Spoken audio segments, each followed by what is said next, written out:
et bienvenue dans votre émission préférée, le programme Ultra Stylé. Wow, déjà le dernier épisode. C'est comme si j'avais commencé à filmer aujourd'hui.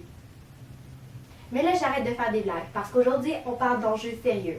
Les conditions de travail des ouvriers du textile, l'environnement. On va également parler des tailles standardisées, des animaux dans la mode et on va finir par parler de contrefaçon.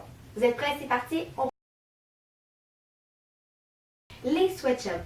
C'est comme ça qu'on appelle les usines où sont fabriqués la totalité des vêtements du fast fashion et presque l'entièreté des vêtements du prêt-à-porter. Que ce soit Joe Fresh ou Nike, les deux font leurs produits dans des sweatshops. Les ateliers de sueur portent vraiment bien leur nom parce que les conditions de travail y sont ignobles. Il fait chaud, et c'est mal ventilé et c'est dangereux à cause des machines et des produits chimiques qu'ils utilisent. Dans le monde du textile, saviez-vous que 85% des employés sont des femmes et elles sont payées moins de 3 $ par jour? Évidemment, ces employés sont non syndiqués. De plus, si on considère que 1/6 du travail de la chaîne de production des vêtements ont besoin de main-d'œuvre, on pourrait dire que sans eux, on serait nus dans la rue. Et comment est-ce qu'on les remercie? J'aimerais vous parler d'un drame, le drame de Rana Plaza. Ce drame a fait 1129 morts et le monde entier a reçu une douche froide lorsqu'il a appris que l'effondrement de cette usine au Bangladesh était dû au fait que les personnes avaient reçu l'interdiction de sortir du bâtiment malgré les avertissements parce que personne ne voulait perdre du profit. Les sweatshops sont régis par nos standards de consommation beaucoup trop élevés et au final, ce sont les ouvriers du textile qui payent la note. L'industrie du textile est la deuxième plus polluante au monde. La deuxième après le pétrole. C'est ridicule. Comment est-ce qu'on est arrivé là? Premièrement, ce serait probablement en raison que l'industrie du textile utilise énormément d'eau et qu'elle pollue énormément d'eau en rejetant des produits chimiques dans les rivières à côté de ces usines. Et ces rejets de produits chimiques ont des conséquences désastreuses sur les villages, la santé des villageois qui les entourent. Deuxièmement, pour faire un chandail en coton, il faut utiliser énormément de pesticides et d'OGM parce que la mode n'a plus le temps d'attendre que la nature fasse les choses et est obligée d'utiliser des moyens plus chimiques pour atteindre ses buts. Donc ces moyens comme les OGM et les pesticides, ça pollue énormément les terres. Aussi, l'industrie de la mode pollue l'air parce que si on considère tous les transports qu'on fait non seulement pour fabriquer le vêtement, mais après pour les amener dans des pays occidentaux comme les nôtres, ça pollue avec les avions qui transportent et les bateaux qui vont sur l'eau.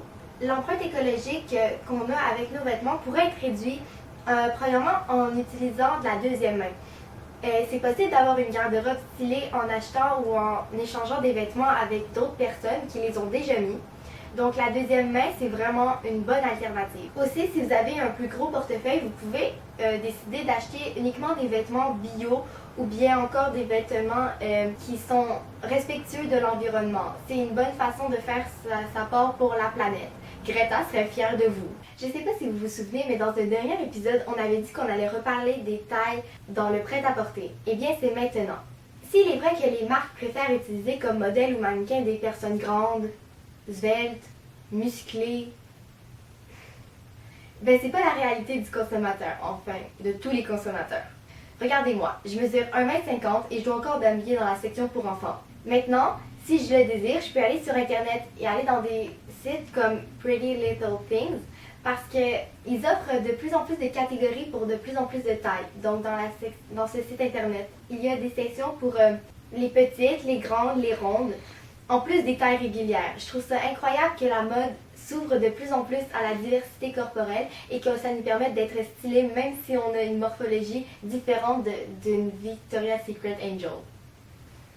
Certaines personnes sont très soucieuses du bien-être animal dans leurs vêtements, donc ils refusent d'acheter de la laine, de la fourrure, du suède, de la soie pour cette cause. De plus en plus de marques se disent prêtes à franchir le cap et à avoir des vêtements 100% vegan, donc c'est-à-dire sans produits animaux, parce qu'on remarque qu'il y a de plus en plus une demande par rapport à ce type de produit. Les gens sont de plus en plus respectueux envers la nature et les animaux, et c'est pourquoi les marques ne perdront pas nécessairement de l'argent en offrant cette alternative. Si vous recherchez des vêtements vegan, sachez que le prix va avec, mais que ça vaut la peine.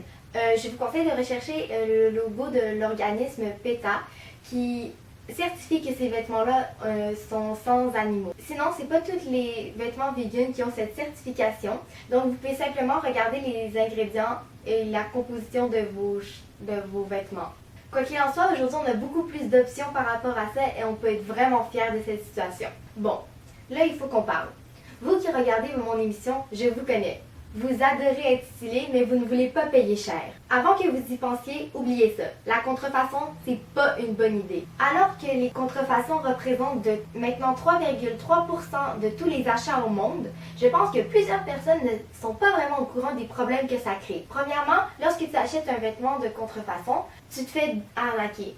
C'est sûr, parce que même si tu payes le produit moins cher que l'original, la qualité de celui que tu as acheté vaut certainement pas le prix que tu y as mis. Parce que c'est toujours de la mauvaise qualité.